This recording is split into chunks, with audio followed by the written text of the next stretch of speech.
प्यारे बच्चों नमस्कार। इस वीडियो लेक्चर में हम 9वीं कक्षा की गणित की प्रश्नावली 8.2 से पहले दिए हुए प्रमेय और उदाहरण समझेंगे। तो इसमें सबसे पहली जो प्रमेय आती है वो है मध्य बिंदु प्रमेय।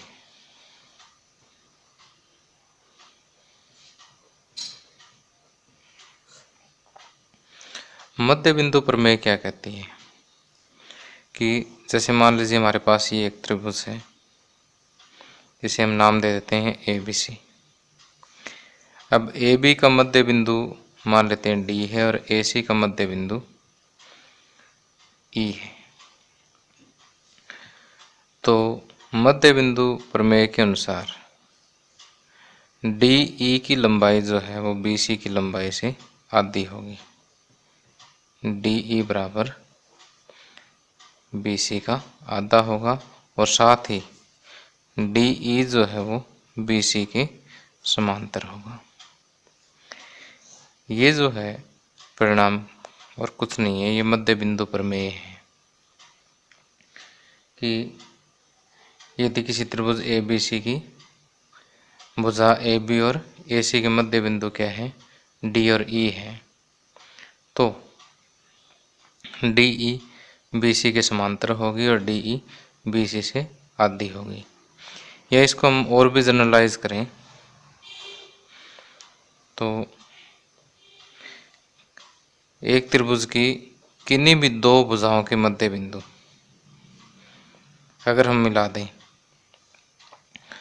तो इन मध्य बिंदुओं को मिलाने से जो रेखा प्राप्त होती है वो तीसरी भुजा की समांतर होगी और तीसरी भुजा की आधी होगी। ओके, तो अगर हम चाहें तो इसे वेरीफाई कर सकते हैं। अलग अलग माप के आप त्रिभुज बनाएं, उनके मध्य बिंदु लें, फिर इसको माप के देखें, इसको माप के देखें, इसका माप इससे आधा मिलेगा। साथ ही ये वाला कोण माप के देख लें, ये दोनों कोण भी क्या मिलेंगे, आपको बराबर मिलेंगे। अगर संगत कोण बराबर है तो ये दोनों भुजाएं क्या होगी, समांतर होगी।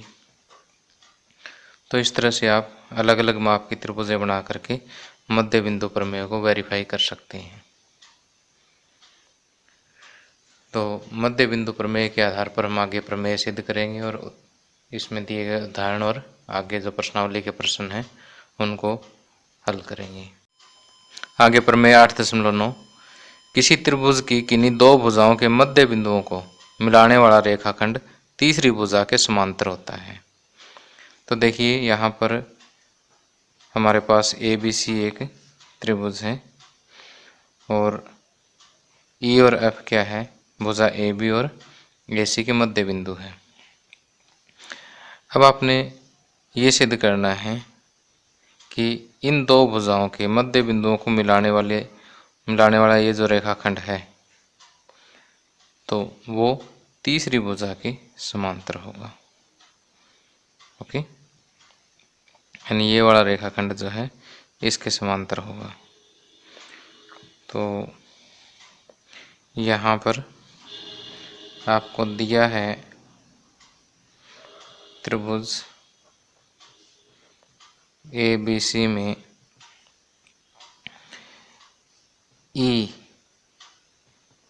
AB का मध्य बिंदु है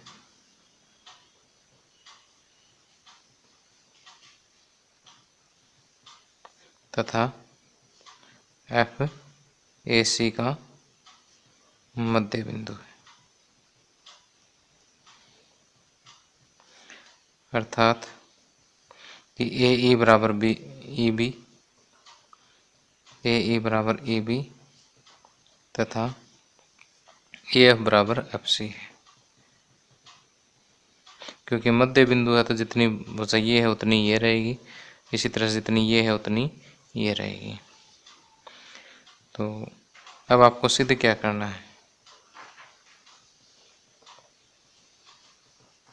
सिद्ध करना आपने कि EF जो है BC के समांतर है, EF समांतर है BC की।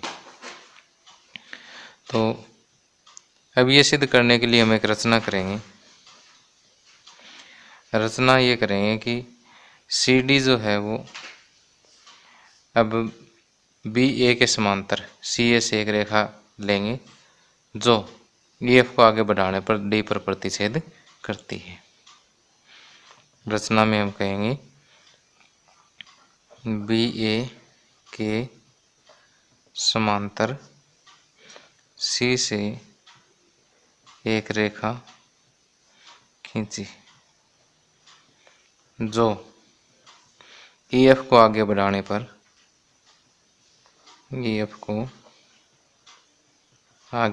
पर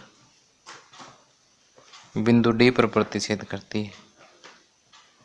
बिंदु D पर प्रतिच्छेद करती है। अब इसका प्रूफ करते हैं। प्रूफ में देखिए, हम पहले इन दो त्रिभुजों की बात करेंगे, AEF और CDF की। तो त्रिभुज AEF तथा त्रिभुज CDF में इन दोनों में देखिए कि ये वाला कोण इस कोण के बराबर है। कोण A बराबर इस कोण का नाम FCD। क्यों? क्योंकि ये दोनों भुजाएं समांतर है, तो ये एकांतर अंतःकोण होगा। एकांतर अंतःकोण। और ये वाला कोण इस कोण के बराबर, क्यों? शीर्षाभिमुख कोण है। इस कोण का नाम AFE और इस कोण का नाम CFD। क्यों बराबर है? क्योंकि शीर्षाभिमुख कोण। ओके। अब ये भुजा इस भुजा के बराबर है। AF बराबर FC आपको दे रखी है। AF बराबर FC ये आपको दिया है। देखिए यहाँ पर कोण भुजा कोण सर्वांग समता नियम से कोण भुजा कोण सर्वांग समता नियम से क्या होगा कि त्रिभुज AEF सर्वांग सम होगी त्रिभुज CDF की। ओके। अगर ये सर्वांग सम है तो जो CD है वो AE के बराबर होगी।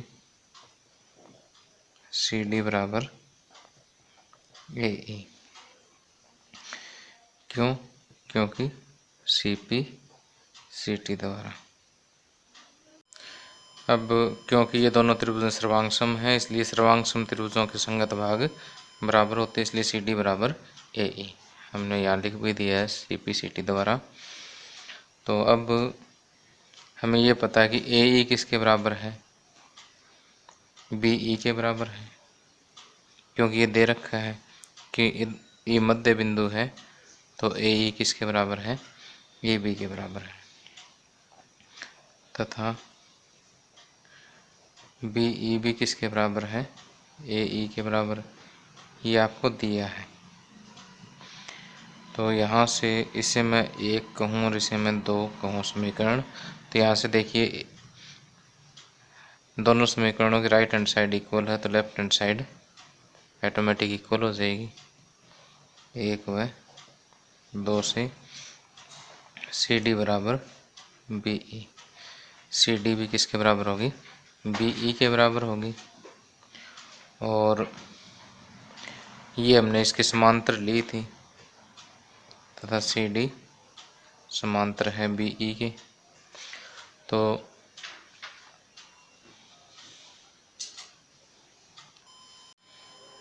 CD BE के समांतर कैसे थी? रचना द्वारा थी। ओके। अब किसी भी चतुर्भुज में यदि दो भुजाएं समांतर और बराबर हो तो वो चतुर्भुज क्या होती है? समांतर चतुर्भुज होती है। इसका मतलब BCDE एक समांतर चतुर्भुज है। तो समांतर चतुर्भुज है तो AD BC के समांतर होगी। इसका मतलब AD समांतर है BC के। जब ED समांतर है तो EF भी समांतर होगी BC की।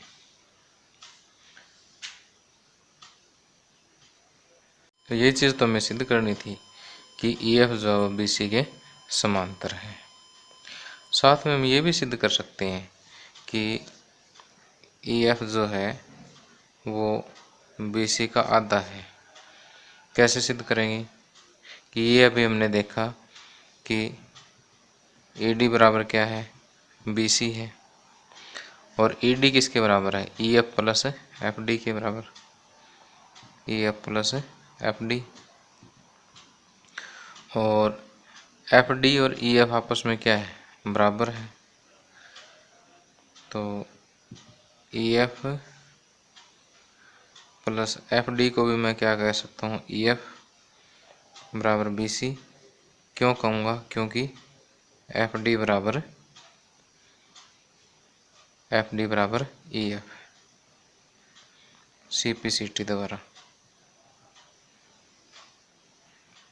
ओके, क्योंकि ये दोनों त्रिभुजें क्या है, सर्वांगसम है। सर्वांगसम त्रिभुजों की संगत भुजाएं क्या होती है, बराबर होती है। तो अब 2 EF बराबर BC है तो EF बराबर क्या हो जाएगा, 1/2 BC। तो इस तरह से हम मध्य बिंदु प्रमेय को भी हम सिद्ध कर सकते हैं।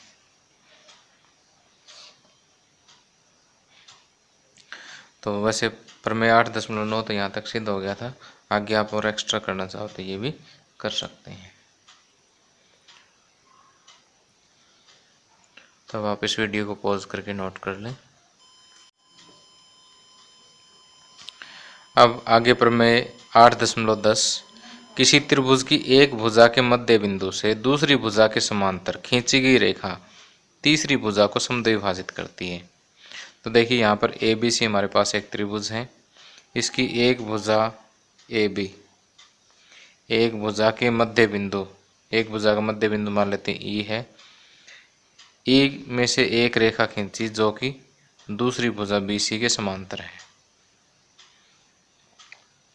कि एक भुजा के मध्य बिंदु से दूसरी भुजा के समांतर जो रेखा खींची गई है वो तीसरी भुजा को समद्विभाजित करती है। तीसरी भुजा AC को समद्विभाजित करती है, ये हमें सिद्ध करना है। तो देखिए आपको यहाँ पर क्या दे दिया, आपको यहाँ दे दिया कि ये जो रेखा L है ये BC के समांतर है, और दूसरा ये AE EB के बराबर है, क्योंकि E मध्य बिंदु है इसका। अब आपने सिद्ध क्या करना है कि F जो है AC का मध्य बिंदु है, अर्थात AF बराबर FC आपको सिद्ध करना है। तो ये सिद्ध करने के लिए हम क्या करेंगे कि एक रचना करेंगे। हम रचना में C से BA के समांतर एक रेखा CM खींचेंगे।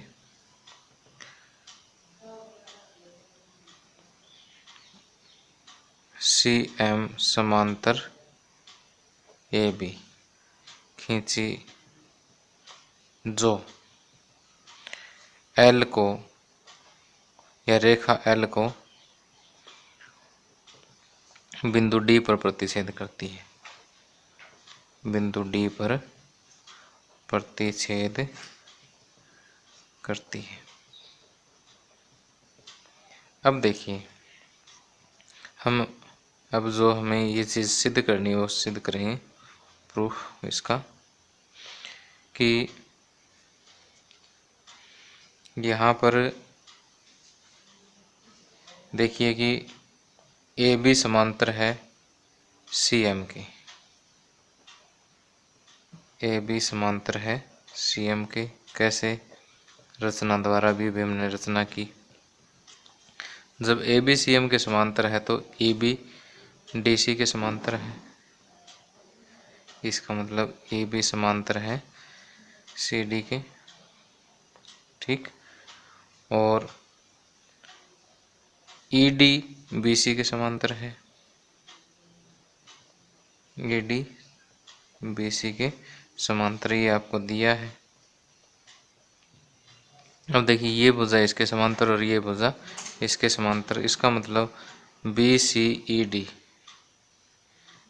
बी सी ई डी क्या है, एक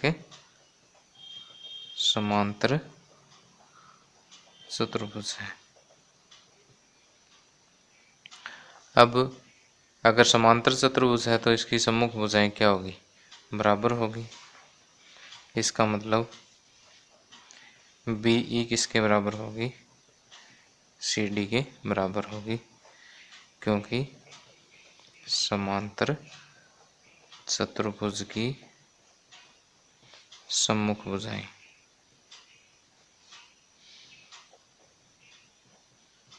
ओके। अब आप त्रिभुज लेंगे ए ई एफ, त्रिभुज ए ई एफ तथा त्रिभुज सी डी एफ में। इन दोनों त्रिभुजों में देखिए कि कोण ए जो है वो कोण सी के बराबर है, कोण ए बराबर कोण सी, या इसको और अच्छा लिखना चाहो तो एफ सी डी लिख दो, एफ सी डी। क्यों बराबर है, क्योंकि देखिए ये दोनों समांतर है और ये इसकी तिर्यक रेखा, तो ये क्या हो गया, एकांतर अंतःकोण हो गया, एकांतर अंतःकोण। ये वाला कोण इसके बराबर है, क्यों, क्योंकि ये शीर्षाभिमुख कोण है। कोण ए एफ ई, कोण ए एफ ई बराबर है कोण सी एफ डी, शीर्षाभिमुख कोण।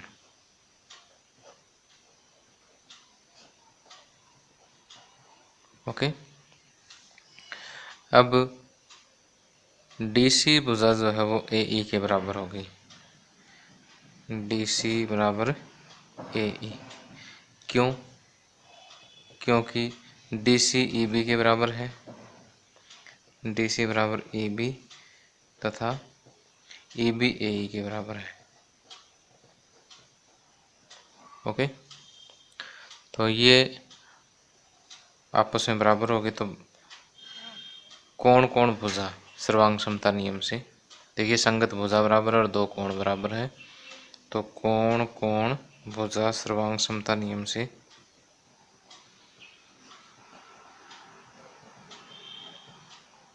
त्रिभुज ए ई एफ सर्वांग सम है त्रिभुज सी डी एफ के, ठीक है। अगर ये दोनों त्रिभुज सर्वांग सम है तो सर्वांग सम त्रिभुजों के संगत भाग यानी ये वाली भुजा इस भुजा के बराबर होगी, अर्थात ए एफ बराबर C F by C P C T सर्वांग सम त्रिभुजों के संगत भाग, हैंस प्रूव्ड। तो इस तरह से हम इसे सिद्ध कर सकते हैं। तो आपने क्या करना है कि पहले तो एक रचना करनी है सी एम ए बी के समांतर, फिर यहाँ पर एक जो चतुर्भुज बनेगी उसे समांतर चतुर्भुज शो कर देना है। उसके बाद इन दोनों त्रिभुजों को सर्वांग सम सिद्ध करके संगत भाग जो है वो बराबर सिद्ध कर देने हैं। अब आप इस वीडियो को पॉज करके नोट कर सकते हैं। आगे उदाहरण नंबर 7, त्रिभुज ए बी सी में डी ई और एफ क्रमशः भुजाओं ए बी बी सी और सी ए के मध्य बिंदु है। दर्शाइए कि बिंदुओं डी ई और एफ को मिलाने पर त्रिभुज ए बी सी 4 सर्वांग सम त्रिभुजों में विभाजित हो जाता है। देखिए आपको ये ए बी सी एक त्रिभुज दी गई है, डी ई और एफ ये ए बी बी सी और ए सी के मध्य बिंदु है। अब इन मध्य बिंदुओं से मिलाने पर जो है ए बी सी जो है इन 4 त्रिभुजों में विभाजित हो जाता है, 1 2 3 4। अब आपने ये सिद्ध करना है कि ये चारों त्रिभुज जो है वो क्या है, सर्वांग सम है। तो यहाँ से देखिए डी ए बी का मध्य बिंदु है और एफ ए सी का मध्य बिंदु है, इसलिए डी एफ जो है वो बी सी के समांतर होगी। अब इसका हल कर देते हैं हम सीधे ही, क्योंकि डी भुजा ए बी का तथा एफ भुजा ए सी का मध्य बिंदु है,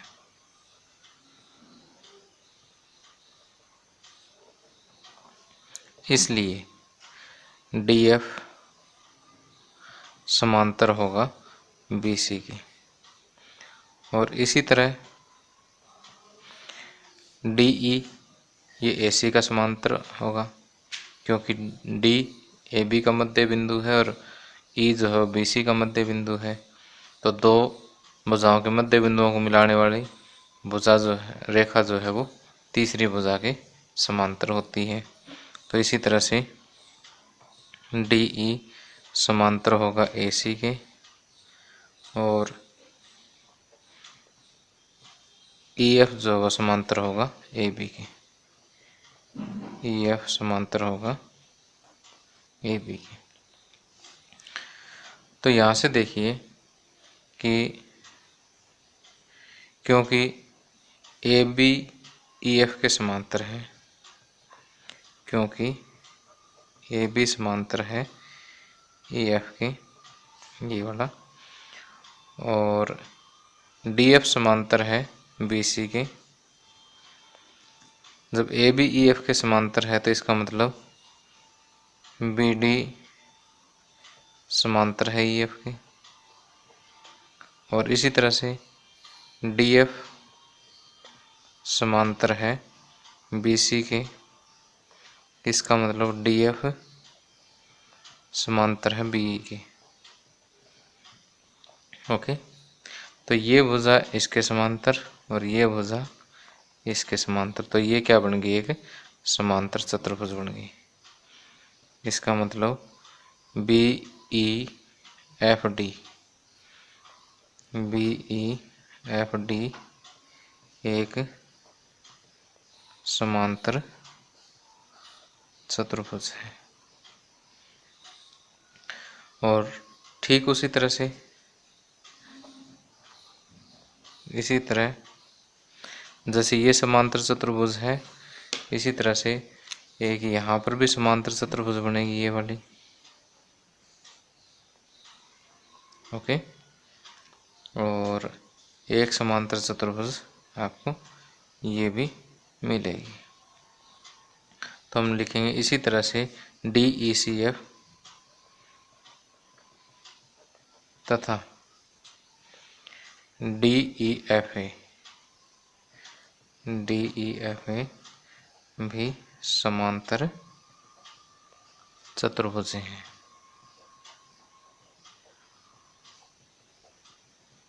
ओके, ये चतुर्भुज है।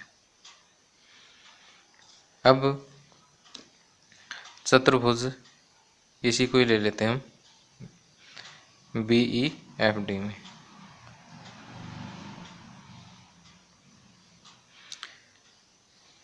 हम इन दोनों त्रिभुजों को सर्वांग सम सिद्ध करेंगे कि अब त्रिभुज बी ई डी, त्रिभुज बी ई डी तथा त्रिभुज एफ डी ई, त्रिभुज एफ डी ई में देखिए, क्योंकि ये समांतर चतुर्भुज है तो ये भुजा इसके बराबर है, ये भुजा इसके बराबर है और सम्मुख कोण बराबर है। तो कोण भुजा कोण, सॉरी भुजा कोण भुजा, भुजा कोण भुजा सर्वांग समता नियम से ये दोनों त्रिभुजें क्या होगी, सर्वांग सम होगी। बी डी बराबर है ई एफ के और बी ई बराबर है एफ डी के, कोण बी बराबर कोण, ये इस कोण को नाम देंगे डी एफ ए। ठीक, तो भुजा कोण भुजा, भुजा कोण भुजा सर्वांग समता नियम से, भुजा कोण भुजा सर्वांग समता नियम से क्या होगा कि त्रिभुज बी ई डी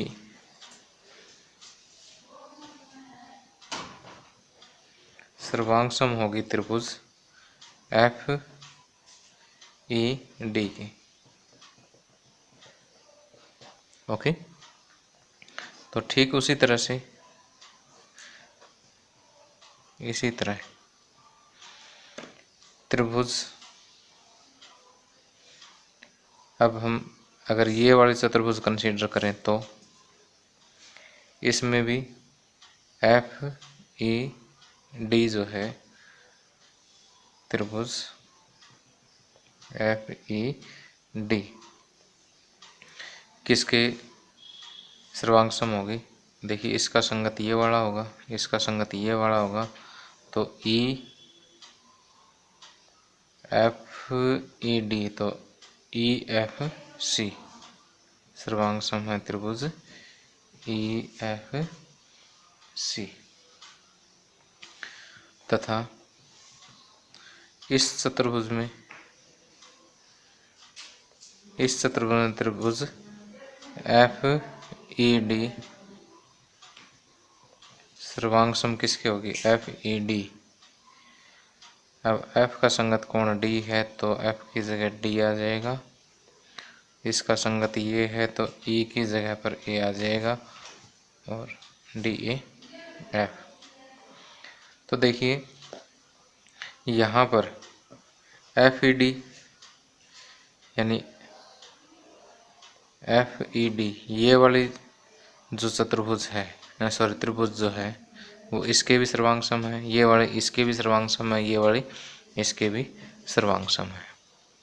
ठीक, तो इसका मतलब चारों त्रिभुजें जो है वो क्या होंगी सर्वांग सम होगी। इसका मतलब अतः चारों त्रिभुज सर्वांग सम है। ओके, तो यहाँ पर देखिए पहले तो आपने क्या करना है, इसे समांतर चतुर्भुज शो करना है, इसी तरह से ये वाले समांतर चतुर्भुज हो जाएगी, इसी तरह से ये वाले समांतर चतुर्भुज हो जाएगी। फिर हम कहेंगे ये दोनों सर्वांग सम है, जैसे ये सर्वांग सम उसी तरह से ये सर्वांग सम उसी तरह से ये सर्वांग सम, तो चारों सर्वांग सम होगी। अब आप इस वीडियो को पॉज करके ये सॉल्यूशन नोट कर सकते हैं।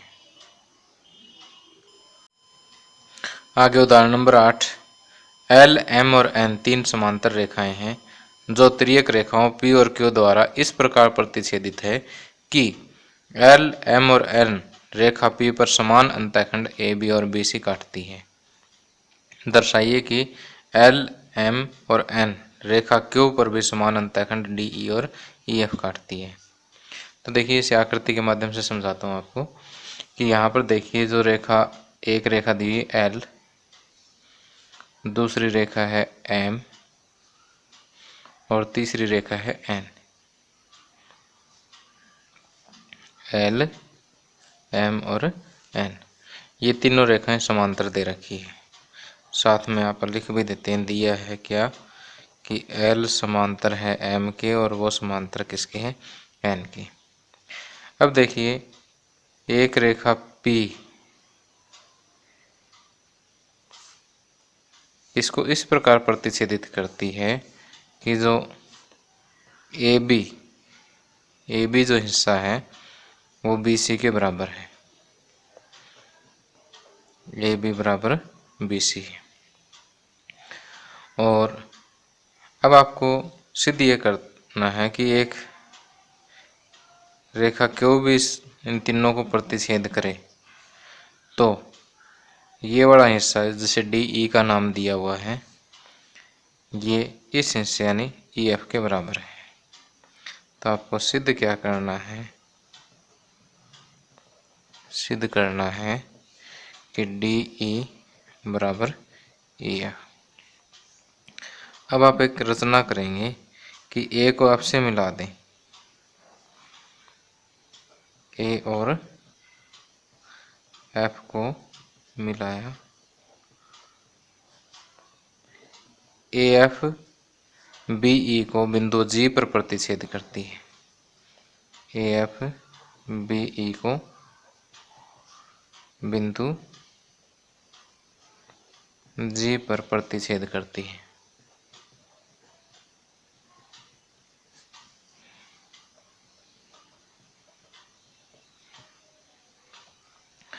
अब पहले तो हम इस त्रिभुज की बात करेंगे, सिर्फ इतने त्रिभुज को देखो, बाकी कुछ देखो ही मत इस आकृति में। आप एक बार त्रिभुज ए सी एफ, इसका प्रूफ देखिए, ये इसका प्रमाण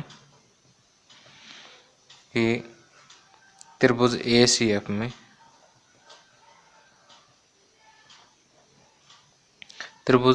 एफ में क्या है कि बी ए सी का मध्य बिंदु है, बी ए सी का मध्य बिंदु है तथा बी जी समांतर है ई एफ के, बी जी ई एफ के सी एफ के समांतर है, बी जी सी एफ के समांतर है। क्यों समांतर है? क्योंकि एम एन के समांतर है, ये आपको दिया है। जब एम एन के समांतर है तो ये तो एम और एन के हिस्से ही है, तो ये तो ऑटोमेटिक समांतर होना ही है। तो देखिए यहाँ पर इस त्रिभुज में ये मध्य बिंदु से होती हुई एक रेखा है जो कि दूसरी भुजा के समांतर है, तो ये तीसरी भुजा को समद्विभाजित करेगी। इसका मतलब जी जो है वो ए एफ का मध्य बिंदु है, इसका मतलब जी भुजा ए एफ का मध्य बिंदु। ओके, अब देखिए यहाँ पर कि अब त्रिभुज लेते हैं ए एफ डी, त्रिभुज ए एफ डी में क्या है कि अब इसको रिवर्स देखो आप। अब हमें कौन सी त्रिभुज देखनी है? अब ये वाली देखनी है, ए एफ डी। ओके, अब इसमें ये तो मध्य बिंदु हमने अभी सिद्ध कर ही दिया, मध्य बिंदु से होकर ये रेखा गुजरती है जो ए डी के समांतर है, तो इसका मतलब ई इसका मध्य बिंदु हो जाएगा। तो ए एफ डी में जी जो है, जी भुजा ए एफ का मध्य बिंदु है। ये तो प्रूव्ड है, आपने अभी सिद्ध किया है। और जी ई ए डी के समांतर है, जी ई समांतर है ए डी के। क्यों? क्योंकि एल और एम समांतर है। ठीक, इसका मतलब जब एक भुजा के मध्य बिंदु से दूसरी भुजा के समांतर अगर कोई रेखा जाती है तो वो तीसरी भुजा को समद्विभाजित करेगी। इसका मतलब ई जो है वो एफ डी का मध्य बिंदु है। इसका मतलब एफ ई बराबर ए डी, इसका मतलब एफ ई बराबर डी ई। ठीक, तो इस तरह से ये चीज़ सिद्ध हो जाती है, हेंस प्रूव्ड। तो आपने क्या करना है कि एक ही कंसेप्ट का दो त्रिभुजों में यूज़ करना है कि मध्य बिंदु से अगर एक भुजा के अंदर से एक रेखा जाती है जो दूसरी भुजा के समांतर तीसरी भुजा को समद्विभाजित करेगी। अब ये मध्य बिंदु हो गया, अब इसमें से ये गुजर गई ये इसके समांतर होगी तो ये इसको समद्विभाजित करेगी बस। तो अब आप इस वीडियो को पॉज करके नोट कर सकते हैं। इसी के साथ हमारा ये लेक्चर समाप्त होता है। अगले लेक्चर में हम प्रश्नावली 8.2 के प्रश्नों को हल करेंगे। अगर आपको ये वीडियो पसंद आया हो तो आप लाइक शेयर सब्सक्राइब जो कर सकते हैं कर दें। Thank you, have a nice day.